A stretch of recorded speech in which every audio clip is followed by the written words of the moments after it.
Vamos ahora a hacer una tier list que ya hemos hecho hace un par de meses realmente, pero que creo que vale la pena revisar y actualizar ahora que ha habido algunas novedades. Y esta es una tier list en la que lo que voy a hacer es intentar prever las diferentes posibles extensiones de contrato de novatos que podemos ver en este verano.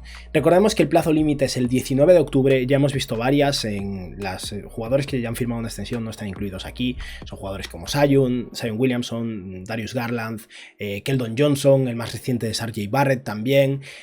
Y estos jugadores que veis aquí, creo que son un total de 18, son los que todavía podrían firmar una extensión porque llevan 3 años en la NBA con su contrato de novatos, de picks de primera ronda, su cuarto año está garantizado, no han sido cortados, como ha sido el caso de otros jugadores, ¿no? Y todavía no tienen un contrato diferente. Entre estos jugadores creo que muchos es muy posible que no firmen una extensión, teniendo en cuenta que va pasando el tiempo y nos acercamos a esa fecha límite, aunque quede todavía más de un mes y no han llegado a un acuerdo, ya empieza a ser un indicativo, ¿no? Pero también hay que tener en cuenta una cosa, muchos equipos no firman extensiones de contrato de novato a estos jugadores, en parte para mantener la flexibilidad, porque cuando firmas esta extensión entra esa cláusula, esa poison pill que hace que el contrato sea más difícil de intercambiar. La expliqué hace poco en el vídeo de la extensión de contrato de RJ Barrett, por si queréis ir a verlo, pues buscarlo en el canal, es un vídeo de hace poco. Pero por eso algunos equipos probablemente no quieran firmar extensiones de contrato de novatos, aun si tienen interés en retener a jugadores y prefieran esperar a agencia libre restringida un año para mantener las puertas abiertas durante este año si tienen grandes aspiraciones. Eso puede ser aplicable a los Warriors, a los Heat, por ejemplo, a los Boston Celtics, hay varios casos por ahí. Pero vamos entonces a eso, clasificar a estos jugadores en función de lo que yo me imagino que podrían recibir como oferta de salario promedio anual en el caso de firmar una extensión de contrato. Los grupos que he hecho son máximo salarial, contrato de entre 30 y 25 millones por año, 25 y 20 millones por año, 20 a 15, de 15 a 10 y luego una tier de menos de 10 que no es realista la verdad porque muy pocos jugadores firman extensiones de contrato de novatos cuando su salario va a ser inferior a 10 millones de dólares porque todo el mundo cree que es muy bueno en la NBA aun si muchas veces no lo han demostrado, ¿no? Hay casos, Landry Shamet firmó por básicamente 10 millones, un poco menos, una extensión el año pasado con los Suns, ¿no? Pero aquí voy a intentar clasificar todos estos jugadores en función de lo que creo que pueden llegar a cobrar y si directamente considero que estos jugadores no van a firmar una extensión, los pondré en función de dónde creo que podrían llegar a estar a nivel salarial aún así, pero ya os diré si creo que no van a firmar ni de broma y ya está. Y vamos a empezar entonces con esta tier list donde hay jugadores de calibre bastante alto, pero muchos jugadores secundarios también. Y podemos empezar con un jugador como, por ejemplo, Matisse Thybulle, porque me parece un jugador muy interesante. Matisse Thybulle es un defensor de élite, un defensor realmente increíble, pero un jugador que a nivel ofensivo es malo, no es capaz de tirar de tres a buen nivel y no es alguien que produzca con el balón en las manos, o sea que su única aportación básicamente es cortar a canasta, que a veces le sale bien y otras no. Sigue trabajando su triple, pero no ha tirado bien en la universidad, en creo que 3 años que jugó en la Universidad de Washington, lleva 3 años en la NBA y ese triple sigue sin entrar, y empieza a ser preocupante. Y aún así, con su tamaño y su capacidad defensiva, es un jugador que debería tener una carrera larga. Voy a ponerlo en la tier de entre 15 y 10, porque creo que Thybulle sí que está en ese rango de los 11-12 millones de dólares de extensión. Si no mejora a nivel ofensivo, no va a cobrar más a día de hoy, no es un jugador que vaya a superar los 15 millones de dólares de salario, pero con Thybulle estoy casi seguro de que no vamos a ver una extensión. ¿Por qué? Porque como decía, los 76ers son un equipo con aspiraciones, un equipo que está haciendo muchos movimientos para mejorar. De hecho, poco antes de la grabación de este vídeo, un par de días antes, ficharon incluso a Montrezl Harrell, siguen reforzándose. Y Thybulle es, en cierto modo, su pieza de intercambio más valiosa porque Tyrese Maxey es prácticamente intocable a menos que sea un intercambio muy bestia. Y en el momento en que lo extiendan va a ser más difícil intercambiarlo, por lo que creo que Filadelfia va a estar dispuesto a esperar un año y ver a qué acuerdo pueden llegar en la agencia libre restringida de 2023 con el fin de mantener las puertas abiertas o sumar a Thybulle a otro jugador e intentar mejorar la plantilla este año que realmente les importa. Recordemos que James Harden puede ser agente libre un año también y es un agente libre mucho más importante que Thybulle. Si Thybulle mejora a nivel ofensivo es un jugador bueno de 12, 13, 14 millones de dólares. A día de hoy creo que Filadelfia solo extendería a Thybulle si accede a extender por 8 millones o algo así, pero eso, creo que no va a haber extensión simplemente, y si la hay será porque Filadelfia está dispuesto a ofrecer unos 11, 12 millones y Thybulle accede a eso, a renovar por tal vez eso, 4 años 44 millones o 3 años 33 millones, algo así. Seguimos con una que no va a pasar, Dylan Windler, lo voy a poner aquí abajo, si hubiera una de menos de 5 millones también lo pondría ahí. Creo que Dylan Windler es un jugador que aún tiene posibilidades de hacerse un hueco en la NBA, pero es alguien que jugó mucho en la liga universitaria y era un atleta muy bueno, para su tamaño, por cierto, y un 3&D básicamente, un muy buen triplista en la universidad, pero que desde que llegó a la NBA ha estado lesionado todo el tiempo y no ha tenido nada de consistencia.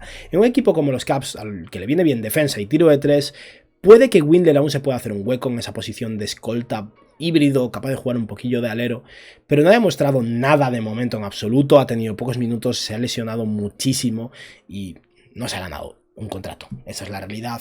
O sea que lo voy a poner ahí abajo y los Cavs no creo que vayan ni a negociar realmente con él, querrán ver qué pasa con él este año y si es capaz de jugar y de mantenerse sano y aporta, tal vez tenga interés en retenerlo, pero Windler está más fuera que dentro ahora mismo, aunque aún tiene posibilidades de hacerse un hueco. Vamos a seguir con alguien como Cam Johnson. Cam Johnson es un grandísimo triplista, un triplista excelente, con muy buen tamaño además, no terrible a nivel defensivo, tampoco un defensor de élite, pero no terrible a nivel defensivo. Y teniendo en cuenta el mercado de los triplistas últimamente, Duncan Robinson, Joe Harris y compañía, tal vez supere los 15 millones de dólares, pero creo que en general el mercado se está enfriando un poco, varios de esos contratos han salido mal, Duncan Robinson y Joe Harris son dos buenos ejemplos, Davis Bertans es otro, así que no estoy seguro de si llegaremos a ver algo así. Creo que los Suns, si extienden a Cam Johnson un año antes es porque es un contrato beneficioso. Todos sabemos que los Suns no son muy fans de pagar de más. Ya hemos visto todo el drama que han hecho con Ayton para ahorrarse 6 millones a lo largo de 4 años o algo así. Pero no sé, me imagino a Cameron Johnson cobrando una extensión tal vez 14 millones de dólares, un rango entre los 14 y los 16 digamos, y a día de hoy no es un jugador de ese salario, personalmente no lo creo, pero sí que ha tenido flashes con los Suns y esa capacidad de tiro con ese tamaño le van a hacer ganar mucho dinero, ya sea en Phoenix o en otro lado. Lo voy a poner aquí porque creo que Cam Johnson, si no le ofrece más de 15 millones, tampoco accede. Pero personalmente yo no estaría cómodo pagándole esto y si fueran los Suns le ofrecería tal vez un contrato de unos 13-12 millones por año o tal vez un poco más pero con ciertas protecciones y en ese caso creo que no habría acuerdo. Seguimos con Ty Jerome, lo voy a poner con Dylan Windler, no voy ni a explicarlo, es un caso similar, no es por las lesiones, simplemente porque personalmente creo que Ty Jerome no es muy bueno, ha tenido muchas oportunidades en Oklahoma porque es un equipo tanqueando y Ty Jerome les ayuda a tanquear, pero no creo que vaya a durar muchísimo en la NBA y no creo que sea un jugador que se merezca una extensión. Y ya que estamos con un jugador de Oklahoma, vamos a ir al otro, que es Darius Bazley. Bazley es muy joven, llegó súper joven a la NBA, creo que tenía 18 años, ni siquiera había cumplido los 19, a día de hoy debe tener 22 años o así. Y hay mucha gente a la que le encanta, muy buen atleta, móvil, con algo de hipotética capacidad de tiro en esa posición de ala pivot. Su tiro nunca ha sido realmente bueno, ha tenido inconsistencias en general, pero yo no confío mucho en su tiro. Y se esperaba que fuera un gran atleta, bueno a nivel defensivo, con capacidad de espaciar el campo, uno de esos jugadores súper versátiles. La realidad es que es un jugador joven con buenos atributos que no es muy bueno haciendo nada a día de hoy y que pierde mucho el balón incluso. Y yo personalmente creo que Bazley no ha ganado en ningún momento suficiente respeto en la NBA como para merecerse una extensión con los Thunder. Y tal vez él se valore a sí mismo por encima de los 10 millones de dólares, un contrato en torno a los 10-11 millones, pero no creo que los valga a día de hoy, y le tocará esperar a la agencia libre restringida y ahí veremos si los Thunder quieren pagarle tanto o no. Vamos a ir ahora a alguien un poco más esperanzador, ¿no? Porque en general estamos en un territorio bastante triste. Obviamente algunos de los jugadores más destacados ya han renovado, ¿no? Pero vamos a ir a hablar de PJ Washington. Creo que PJ Washington es el máximo beneficiado de todo el caso judicial de Miles Bridges, ¿no? Porque en mi opinión PJ Washington era un jugador muy prescindible en Charlotte con la extensión de Miles Bridges, porque Charlotte al final no necesitaba un small ball 5, que es lo que era PJ Washington en ocasiones, es un híbrido de 4-5 básicamente, pero con la incertidumbre que es ahora todo el caso de Miles Bridges, Charlotte necesita a PJ Washington, necesita un ala pivot bueno, y Washington es bueno a nivel defensivo, es capaz de tirar de 3, es un jugador joven todavía, con mucha progresión, y creo que tiene posibilidades de llegar a un acuerdo ahora con los Hornets y de quedarse a largo plazo. No es un jugador que haya demostrado tantísimo como para cobrar un contrato similar al de Keldon Johnson de los 76-80 millones de dólares, pero tal vez sí que consiga presionar por un contrato de 60 millones, que es el mismo que le ofrecieron a Miles Bridges el año pasado antes de su ascensión, ¿no? De ese salto que pegó de calidad. Y eso, tal vez PJ Washington firme un contrato de unos 4 años, 60 millones con ciertas protecciones, ciertos bonuses, más bien unos 50 y algo millones garantizados. Pero por los pelos lo voy a poner en esta tier. Yo personalmente creo que P.J. Washington es un jugador con mucho potencial y de los que tenemos por aquí, creo que a largo plazo va a ser el mejor. Vamos a seguir ahora con Nasir Little. Creo que es otro jugador que ha tenido sus flashes con Portland, pero Portland ya tiene bastante dinero atado a largo plazo entre Damian Lillard, en parte Josh Hart, Jusuf Nurkic, Anthony Simons. No creo que quiera meterse ahora en una negociación con Nasir Little, que tampoco ha demostrado tanto. Es un buen defensor, pequeño para ser un ala pivot, muy buen reboteador, que cuando estaba por fin empezando a explotar este año tuvo una lesión de hombro y se perdió la mitad de la temporada. Y es uno de esos jugadores que está esperando a ver hasta dónde llega. De estos 4 creo que es el que más preparado está para hacerse una carrera larga en la NBA, un jugador que creo que puede a largo plazo ser una especie de jugador estilo PJ Tucker, pero bueno, PJ Tucker es alguien que se ha vuelto excelente en ese rol, ¿no? Y eso, tal vez en el futuro sí que consiga llegar a un rango similar a este, pero a día de hoy no me lo imagino llegando a un acuerdo, una extensión, y yo si extendiera ahora mismo a Nasir Little sería ofreciéndole un contrato de 8,5, 9 millones por año. Voy a poner a Jackson Hayes en un grupo similar. Jackson Hayes durante 2 años no parecía un jugador de la NBA y este tercer año ha sido increíble. Ha encontrado su rol, ha demostrado una versatilidad posicional a nivel defensivo muy interesante para los New Orleans Pelicans, pero ahora está en una situación muy complicada porque el momento en el que brillaba Jackson Hayes era cuando jugaba de ala pivot con Valanciunas y era un defensor versátil que está en todos lados básicamente, y ahora llega Zion Williamson, lo que relega a Jackson Hayes a ser o el ala pivot suplente o posiblemente el threatener suplente compitiendo con Billy Hernán Gómez, y está en una situación rara, la verdad. No creo que ese único año de momentos buenos haya sido suficiente como para que los Pelicans estén encantados con ofrecerle un contrato de más de 10 millones de dólares. Tal vez intenten hablar con él para ofrecerle menos, pero lo voy a dejar en este rango. Y vamos a seguir ahora con Romeo Langford. Aquí no voy ni a hablar de él. No ha demostrado nada en toda su carrera, ahora está en los Spurs, en un equipo donde va a estar enterrado en la rotación con muchos jugadores jóvenes que están por delante de él. No me sorprendería que San Antonio no lo juegue, siquiera, o lo juegue muy poco, así que veo casi imposible que haya una negociación de extensiones ahí.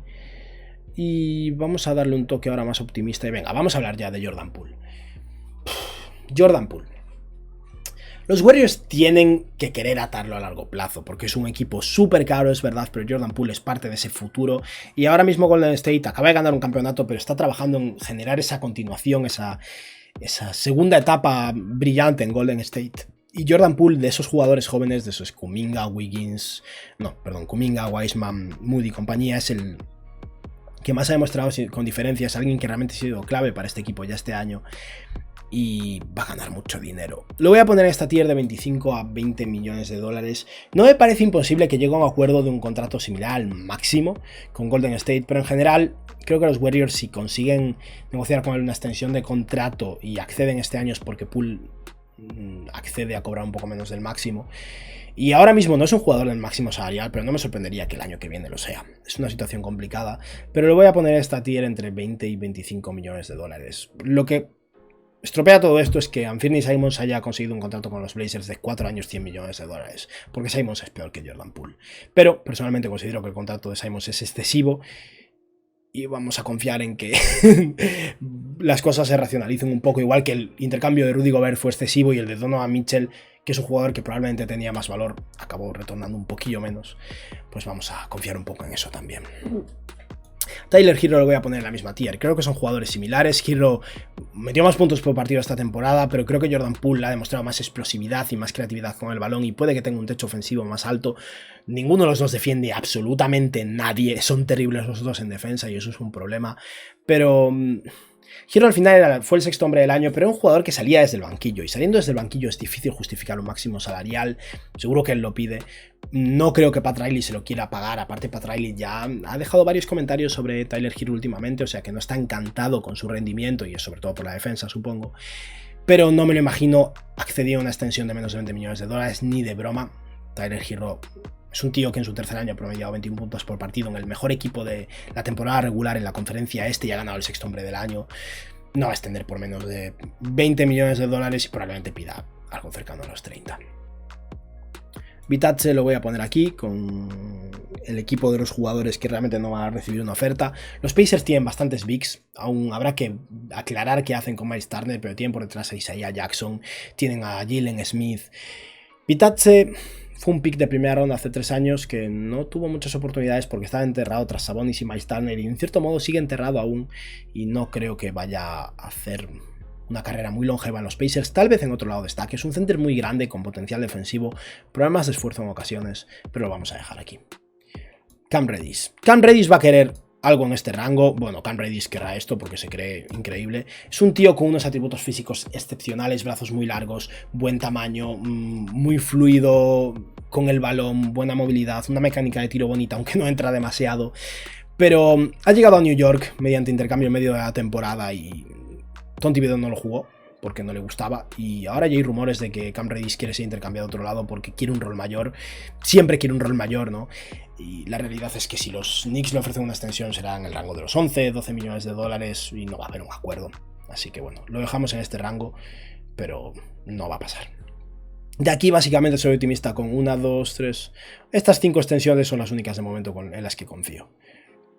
De hecho 4, porque tampoco confío en la de Matisse Thybulle. Vamos a seguir con Kevin Porter.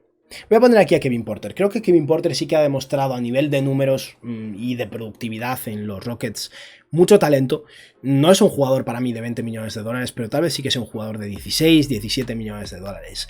No estoy seguro de que Houston quiera ofrecer una extensión, porque tal vez quieran conservar su flexibilidad salarial de cara al próximo año, ser un equipo con mucho margen en agencia libre, pero tampoco creo que los Rockets vayan a tener muchas posibilidades de conseguir agentes libres potentes en 2023, no van a estar preparados, y Kevin Porter tal vez no sea un dúo ideal con Jalen Green, porque no son muy buenos en defensa los dos, ¿no?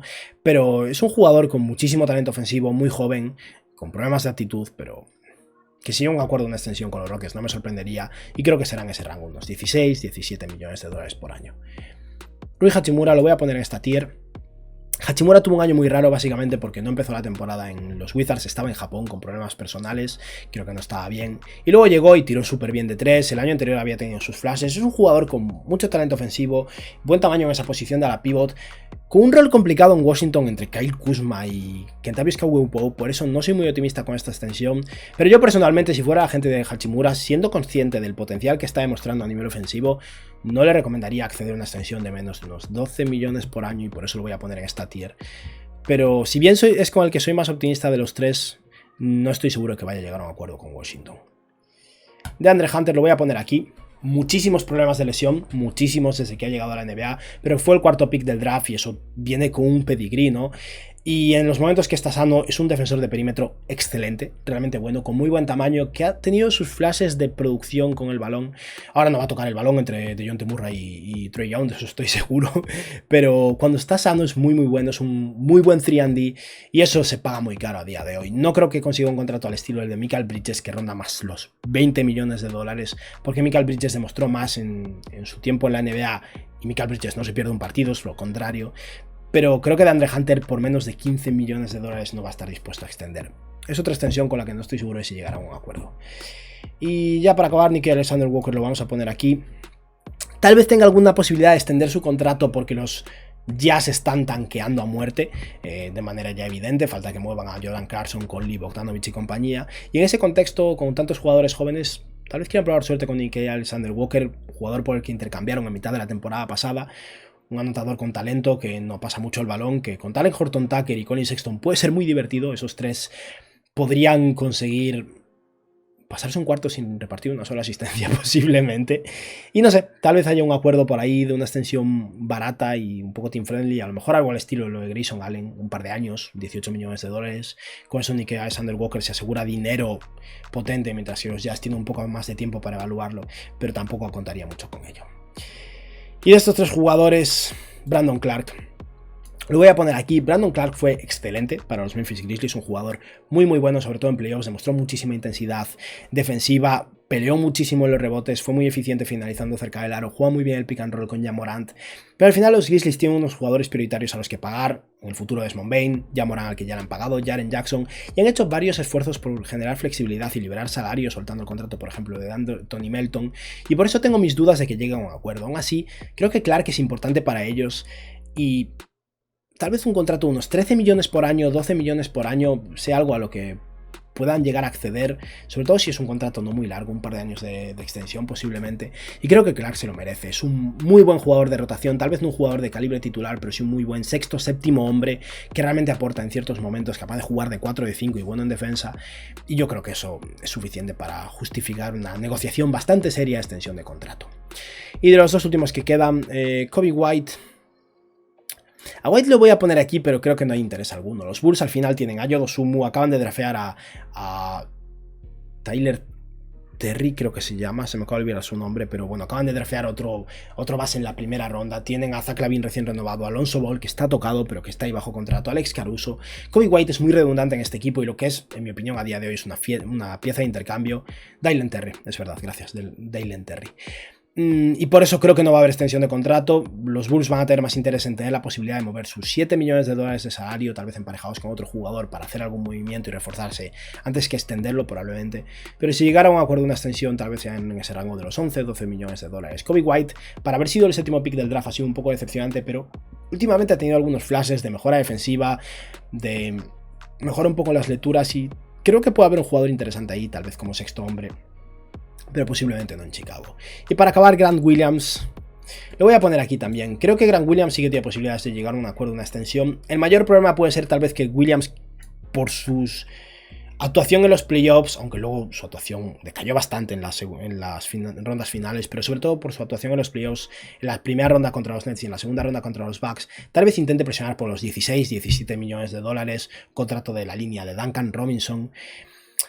Grant Williams es un buen triplista, pero un triplista inconsistente, tampoco puedes esperar tantísimo de él, y al mismo tiempo es un defensor versátil, pero limitado a nivel de tamaño y no tan excelente, y esa suma de cosas hace que sea un jugador bueno e interesante para los Celtics, que yo personalmente creo que los Celtics deberían intentar extender con ganas, pero creo que es un jugador de un rango de unos 13 millones de dólares de salario y no de unos 16-17. Si las negociaciones llegan hasta aquí, lo más lógico para ellos probablemente sea que lo dejen estar y esperen agencia libre restringida. Y con esto hemos finalizado mis predicciones para las extensiones de contrato que quedan entre los jugadores novatos. Muchos no van a llegar a un acuerdo. De hecho, os voy a repasar rápidamente qué jugadores creo que tienen posibilidades de renovar y cuáles no creo que van a renovar. Poole creo que va a renovar, Hero también, Cam Johnson creo que no va a renovar, PJ Washington creo que sí, Kevin Porter Jr. creo que no, DeAndre Hunter creo que no, Rui Hachimura creo que no, Matisse Thybulle creo que no, Cam Reddish creo que no, Brandon Clark creo que sí, Coby White creo que no, Grant Williams creo que sí, y aquí no, ninguno, básicamente. O sea que espero unas 4 o 5 más y a ver en qué queda la cosa al final. Y nada, con esto hemos finalizado el vídeo de hoy, espero que os haya gustado y que tengáis un buen día. Adiós.